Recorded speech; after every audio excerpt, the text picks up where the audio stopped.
শ্ৰীমন্ত শংকৰদেৱ সংঘৰ সংবিধানখন জ্বলাই সেই 8জন ব্যক্তিয়ে কি খুচাব বিচাৰিছে এই নিম্ন নিকৃষ্ট মানসিকতাৰ এই 8জন ব্যক্তিয়ে নিজকে কি জাহিৰ কৰিব বিচাৰিছে সংগঠনটোৰ পাব্লিচিটি লাগে নে আপোনালোকৰ পাব্লিচিটি লাগে কোনটো লাগে মই ভাবো আপোনালোকে নিজৰ সংগঠনৰ পাব্লিচিটিৰ কাৰণে কাম কৰিছে বিজয় দাহত টাইপাৰ যিসকল আছে গণ্যমান্য ব্যক্তি সংগঠনৰ বিজয় দাহক আমাৰ বসন্ত দাহত তেওঁলোকে অলৰেডি বাইট দিছে তেওঁলোকে খুব ধুনিয়াকে মন্তব্য প্ৰকাশ কৰিছে যে এনেকুৱা ভৱিষ্যতে হ'ব নালাগে আলোচনাৰ মাধ্যমেৰে এবোৰ বস্তু ঠিক হ'ব লাগে আৰু যিসকলৰ থাকিবলৈ মন নাই শ্ৰীমন্ত শংকৰদেৱ সংঘৰ পৰা ওলাই যাব লাগে ওকে তাৰ পৰিৱৰ্তে গৈ কাৰো অধিকাৰ নাই কোনো সংগঠনৰ সংবিধান জ্বলাই দিয়া কাৰোবাৰ সংবিধান এখন আনি জ্বলাই দিয়া বেলেগ ধৰণৰ কি প্ৰতিবাদ নাছিলে নেকি লক্ষ লক্ষ ভকতৰ শিৰৰ মুকুট স্বৰূপ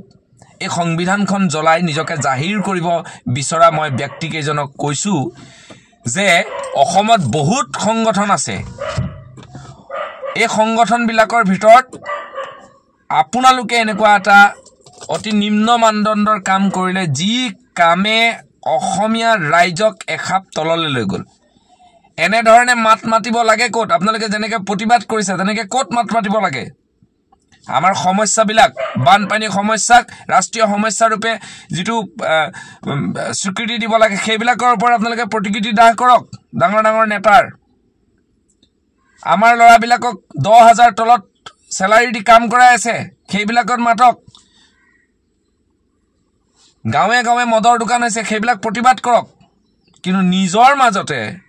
আপুনিও অসমীয়া ময়ো অসমীয়া আমাৰে এটা অনুষ্ঠান বাদ দিয়ক আপুনি শ্ৰীমন্ত শংকৰদেৱ সংঘৰ সংগী হয় নহয় বা মই হয় নে নহয় কিন্তু ই জানো আমাৰ নিজৰ অনুষ্ঠান নহয়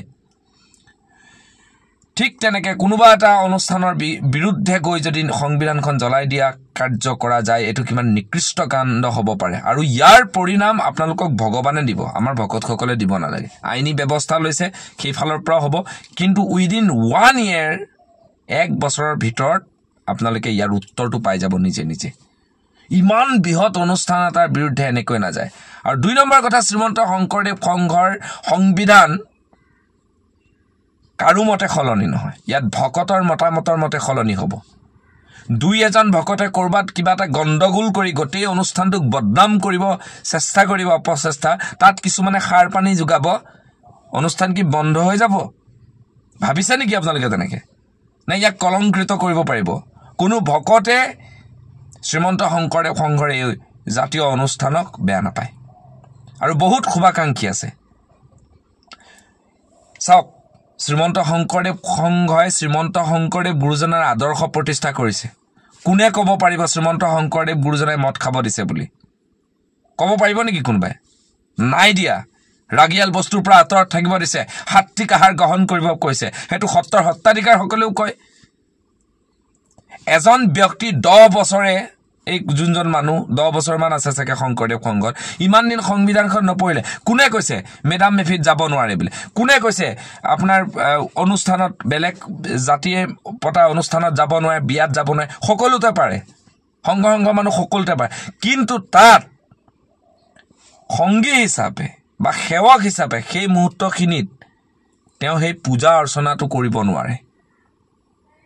আমি বলি বিধানৰ বিৰোধ কৰোঁ এটো স্পষ্ট কথা শিক্ষিত সকলো মানুহে কৰে কিন্তু আপোনালোকৰ ৰীতি নীতিক আমি শ্ৰদ্ধা কৰোঁ কোনোবাই শক্তি পূজা বিশ্বাস কৰে কোনোবাই কিবা কৰে আমি সকলো লোকে আমি জানো ওচৰত পূজাখন পাতিলে পইচা বিচাৰি আহিলে জানো আমি দানেচন এটা নিদু কিমান অনুষ্ঠান পাতে ইয়াত আহোমৰ লগত সংঘৰ্ষ হোৱা নাই এই বিষয়টো আহোম আৰু শ্ৰীমন্ত শংকৰদেৱ সংঘ নহয় এই বিষয়টো বৃহৎ সংখ্যক সদস্য থকা টাইপা আৰু শংকৰ সংঘৰ মাজত সংঘৰ্ষ হোৱা নাই ইয়াত কেইজনমান ব্যক্তিৰ মানে স্বাৰ্থলোভী ব্যক্তিয়ে যি সংবিধান জ্বলাইছে তেওঁলোকৰ মাজতহে এই সংঘৰ্ষলৈ ৰূপ দিয়াৰ চেষ্টা কৰিছে আজি আমি অতি মৰ্মাহত মই প্ৰত্যেকজন শংকৰ সংঘৰ ব্যক্তিক কম আজি যদি মোৰ ভিডিঅ'টো চাই আছে এতিয়াই এখন জিলাৰ পৰা অন্য এখন জিলালৈ ফোন কৰি ঘৰত এগছি আজি সন্ধিয়া 6 বজাৰ লগে লগে চাকি জ্বলাবলৈ দিয়ক এওঁলোকৰ যাতে সুমতি ঘূৰি আহে শংকৰদেৱ সংঘৰ অনুষ্ঠানক সমালোচনা কৰিবলৈ ভাল শ্ৰীমন্ত শংকৰদেৱ সংঘই কি আদৰ্শ দেখুৱাইছে বাৰে বাৰে প্ৰশ্ন কৰি থকাতকৈ গৈ চাই আহিব মানৱ সম্পদ গৈছে বুলি কওঁতে কাৰোবাৰ লাজ লাগে মানৱ সম্পদ কোনবিলাক কয় মদ নেখাবা বুলি কৈছে আজিৰ ডেটত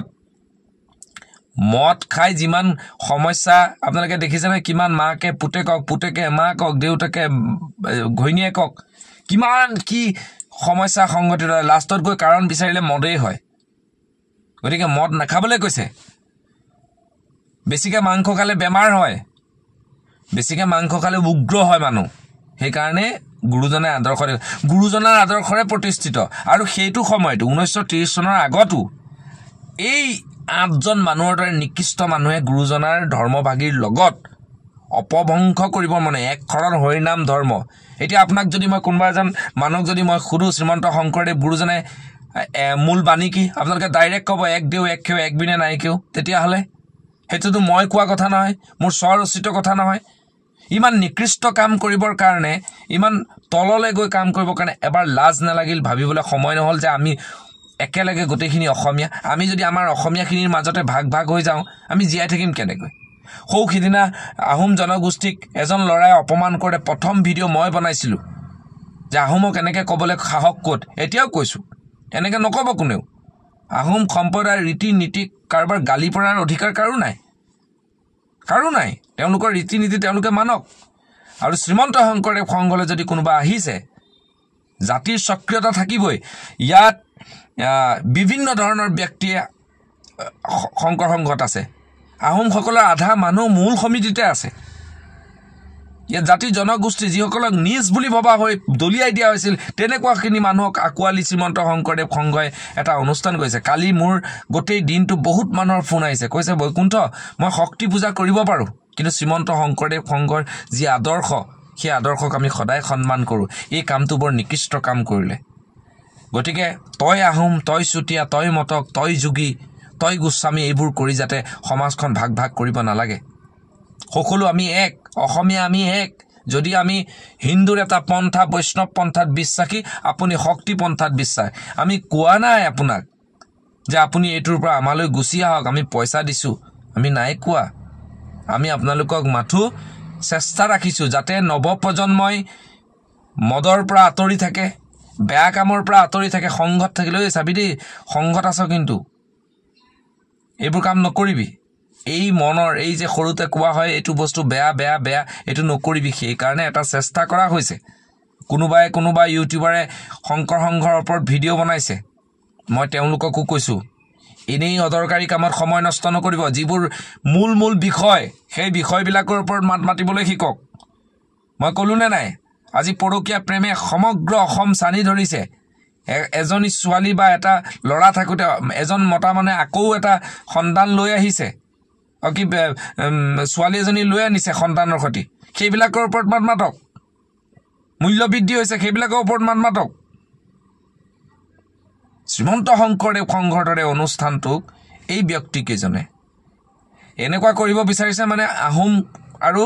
শংকৰ সংঘৰ মাজত যুদ্ধ লগাব চেষ্টা কৰে এইটো কেতিয়াও নহয় শংকৰ সংঘ ধাৰ্মিক অনুষ্ঠান আপোনালোকে আমাৰ শক্তিৰ পৰিচয় আমি ৰাস্তাত গৈ নেদেখুৱাওঁ আমি গুৰুৱে আমাক যি আদৰ্শ দিছে সেই আদৰ্শ মতে প্ৰয়োজনত আইনলৈ গৈছে আমাৰ ভকত বৈষ্ণৱসকল আমি নামঘৰত আপোনালোকৰ কাৰণে সেৱা আগবঢ়াইছোঁ ইয়াৰ প্ৰত্যুত্তৰ অতি নিকৃষ্ট মানদণ্ডৰ কাম কৰিছে আৰু এইখিনি কথা কোৱাৰ কাৰণে যদি বৈকুণ্ঠ প্ৰিন্স পাঠক জেললৈ যাব লাগে সদায় প্ৰস্তুত আছোঁ আৰু প্ৰত্যেকজন জনগোষ্ঠী প্ৰত্যেকজন জাতি জনগোষ্ঠীৰ লগত সদায় আছোঁ এজ এ ভাই ময়ো এটা জাতীয় সংগঠনৰ লগত আছোঁ সদায় এইবিলাক মানুহৰ লগতে কথা পাতি থকা হয় জাতীয় সমস্যাৰ কাৰণে আমি একেলগে মাতিব লাগে তেনেস্থলত এটা ধৰ্মীয় অনুষ্ঠানৰ সংবিধান জ্বলাই দিয়া কাৰ্যক পুনৰবাৰ 100 বাৰ 1000 বাৰ কৈছোঁ ইয়াতকৈ মাৰাত্মক ভুল নাই পৰৱৰ্তী সময়তো আমি কোনো সংগঠনৰ বিৰুদ্ধে গৈ বা কোনো অনুষ্ঠানৰ বিৰুদ্ধে গৈ কেতিয়াও সংবিধান নজ্বলাব এইটো কোনো ভাল কাম নহয় ই নিকৃষ্ট কাম অতি দুৰ্ভাগ্যজনক কাম ৰাজখোৱা দাহঁত বসন্ত দাহঁতে যিটো মন্তব্য প্ৰকাশ কৰিছে যে যিসকলৰ মন নাই নাথাকিলে বুলিয়ে যে আমি তেওঁলোকক মাতবোল নকৰিম নাযাম এনেকুৱা নহয় আমি শিক্ষিত মানুহ মই জগদ্ধাত্ৰী পূজাত হাজোত মাতিছে যে আপোনাৰ সাংস্কৃতিক শোভাযাত্ৰাত মাতিছে মই গৈছোঁ তালৈ পূজা হোৱাৰ আগে আগে সাংস্কৃতিক শোভাযাত্ৰাত গৈছোঁ মই পূজাত গৈ ভাগ লোৱা নাই কিন্তু তেওঁলোকৰ যিসকল মানুহ তেওঁলোকৰ লগত কথা পাতিছোঁ তেওঁলোকৰ লগত গৈছোঁ সমাজখন ধৰি ৰাখিব চেষ্টা কৰিছোঁ গুৰুজনাই যেনেধৰণে চেষ্টা কৰিছিলে নাপায় এইবিলাক কৰিবলৈ আৰু শংকৰ সংঘত থাকিলে পুনৰবাৰ কৈছোঁ লাষ্ট টাইম ক'লোঁ ইয়াৰ পিছত আমি একোৱে গুৰুত্ব নিদিওঁ মই কেন্দ্ৰীয় সমিতিলৈ পত্ৰ লিখিম আমি সকলোৱে যুৱ প্ৰজন্মই ক'ম কোনে কি কৰে কৰি থাকক সংবিধান বিৰোধ কৰিলে আমাৰ সংগী পত্ৰ আৰু লাষ্ট এটা কথা কৈ লওঁ যে ইয়াত কোনো বহিষ্কাৰ শব্দ নাই কোনোবাই মনোপুলি কোনোবাই লিখি দিয়ে এইবিলাক বিভ্ৰান্তি কৰিবৰ কাৰণে মই নাজানো বহিষ্কাৰ শব্দ নাই সংগী তেওঁ কৰ্মক আমাৰ যি কৰ্ম সেই কৰ্মত মানে ভাগ ল'ব নোৱাৰে আমাৰ সংঘত থাকি যদি মদ খাই যদি ঘূৰি ফুৰে আমাৰ দেখে অভিয়াছলি তেওঁ গতৰাই দিব তাত আপোনালোকে ভালহে পাব লাগে কিয় বেয়া পায় মদ খোৱাত বাধা দিলে মানে ভাল পাব লাগে ঠিক তেনেকুৱা কথা গতিকে গুৰুজনাই যি আদৰ্শ ৰীতি নীতি দেখুৱাই থৈ গৈছে তাৰ ওপৰতে প্ৰতিষ্ঠিত আমি নিজৰ ভাই ককাইবোৰৰ মাজত কাজিয়া লগাটো মই বৰ দুখ পাইছোঁ এইটো কাম কৰিব নালাগিছিলে এই কামটোৱে অত্যন্ত আঘাত দিছে আমাক অত্যন্ত আঘাত দিছে এইটো নকৰিব কৃষ্ণ কিবা যদি ভুল কৰিলোঁ ক্ষমা কৰিব আৰু ভকত বৈষ্ণৱসকল উপায়হীন হোৱাৰ কাৰণে এইখিনি মন্তব্য প্ৰকাশ কৰিলোঁ যদি মই নক'বলগীয়া কথা কৈছোঁ তেনেহ'লে মই ক্ষমা প্ৰাৰ্থী